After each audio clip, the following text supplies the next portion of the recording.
I'm Brent Bushnell. And I'm Eric Gradman. You're at 2-Bit Circus. And this is the Provokers.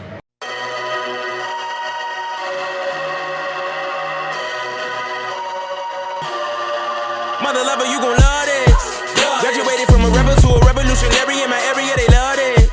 I'ma wreck it like I'm revving the engine. Heaven's ascension, every dimension, give me attention. Look at my soul, look at my heart, look at my hope. Got the world on my back, but I carry it though. Tell them God got my hand, I got the truth.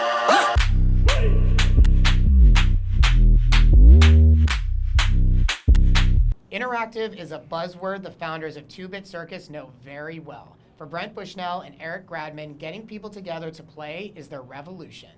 Brent and Eric have built what they call a micro-amusement park in the heart of downtown Los Angeles with plans to expand across the country. 2-Bit Circus blends emerging technology with humanity and fun. We spent the day with Brent and Eric to understand their unique formula that attracts a global audience to their innovative creations. We are connecting people. Everyone spends all their time at home, on their phones, on their computers, on their social media. And there's just something special about being in public, having fun with others that creates these micro connections, these micro friendships. And the world just needs more of that.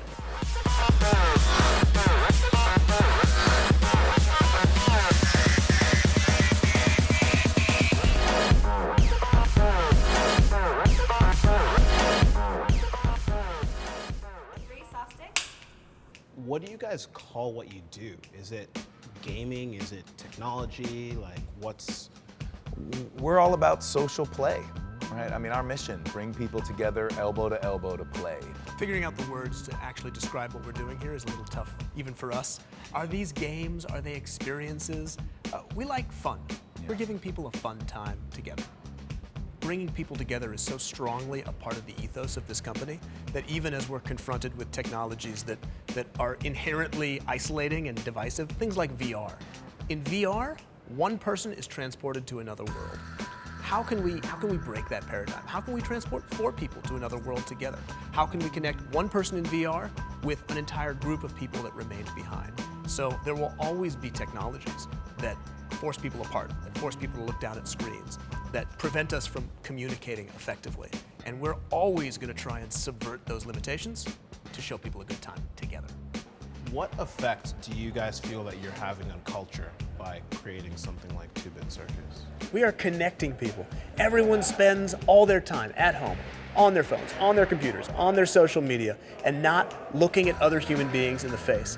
And there's just something special about being in public, having fun with others that creates these micro connections, these micro friendships. And the world just needs more of that. We have a whole 10,000 square foot warehouse in Gardena where we collect clean waste from companies. So as an example, See's Candies buys too many heart-shaped boxes for Valentine's Day. It's after Valentine's Day, and they have some extras. Rather than throw those away, they give them to us. Together with extra packaging from UPS and the fabric cutouts from the fashion district, we can package all those up as art supplies for schools.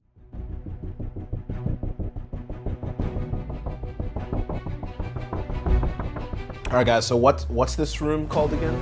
Space Squad in space! Nice. And this is the control room of the center. Yeah, we're on the bridge of the Starship Infallible. Piloting here, so hit the front throttle there. More energy here for pilot, Captain. Yeah, we need a force field activated. Yeah. Force field. Force field. Okay, I got Oh power. gosh. We are so close We are to our so destination. gonna explode. Huzzah! Yeah, we go. Okay, now that was the training sequence. So it seems like you guys have gotten a lot right in creating this space for people to enjoy themselves. Where have you seen that brands have just totally missed the point when it comes to interactive technologies and gaming? There are a lot of brands that are designing stuff just to be seen and not experienced. And I'm thinking in particular about photographable moments, Instagram traps, stuff like that. And that totally gets people's endorphins going for like 10 seconds. And it gets them to share it on the internet. And sometimes that's all the brand wants. But oftentimes those aren't the experiences that customers, guests, real people will be talking about later. Yeah, you got your photo and that lasts forever. But that memory fades instantly.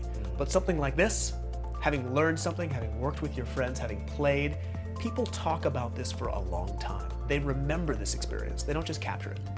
you know, the impression on your brain of a single banner ad, you know, is you know, goes away as fast as it came, you know, but 20 minutes, an hour, 2 hours of immersion, right? That's really meaningful. That's real attention. Where do you see the future of how brands will interact in the interactive space?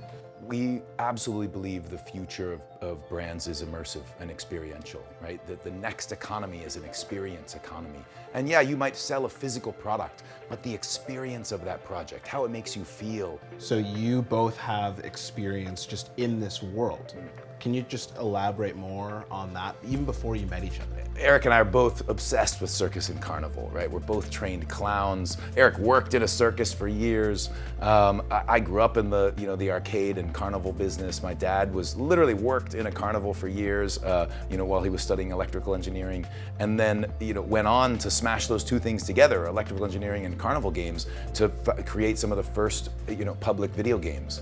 And so, you know, founded Atari, and then ultimately Chuck E. Cheese. And so I really grew up in the, you know, kind of arcade and entertainment space. If I'm a top marketer, I work at a big brand, and I come to you and I say, hey, how do I do this VR thing? What do you tell them?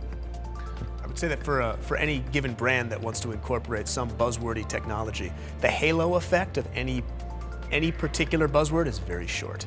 There's a very short period of time where you get to incorporate VR or AR, XR, whatever it happens to be, into your product and have people remember that. They won't. What you need to do is you need to use that technology to create a compelling experience for people, because that's what they're going to remember. They're not going to remember the VR headset. They're going to remember what they saw in the VR headset. They're going to remember How it made them feel. what they talked to their friends about afterward. And so the technology is an essential part of it, but it's not the end, right? That's just the first step.